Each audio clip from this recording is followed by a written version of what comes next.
இந்த தொடர்களை எல்லாம் பாருங்க, பேருந்துகள், கடைகள், சமூக வலைதளங்கள்ல, ஏன் சில புத்தகங்கள்ல கூட இந்த மாதிரியான தொடர்களை எழுதியிருக்காங்க. ஆனா இந்த தொடர்கள்ல நம்ம கவனிக்க வேண்டிய தவறு ஒண்ணு இருக்கு. நம்ம மொழியில மொத்தம் 18 மெய்யெழுத்துக்கள் இருக்கு.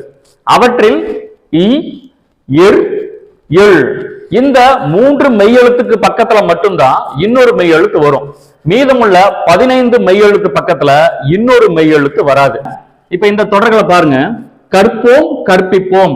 ஒரு பள்ளி வாகனத்துல பின்னாடி பக்கமா இந்த தொடரை எழுதியிருந்தாங்க. இர் என்ற மெய்யெழுத்து பக்கத்துல இன்னொரு மெய்யெழுத்து வரவே வராது.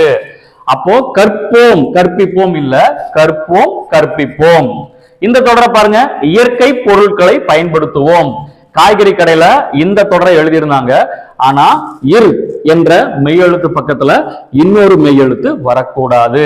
அப்போ இயற்கை அப்படின்னு வரக்கூடாது, இயற்கை பொருட்களை பயன்படுத்துவோம். அடுத்து பாருங்க, இங்கு நெய் விற்கப்படும் இல்ல, விற்கப்படும். முயற்சி திருவினையாக்கும் இல்ல, முயற்சி திருவினையாக்கும். வரவேற்பு அளித்தனர் இல்ல, வரவேற்பு அளித்தனர்.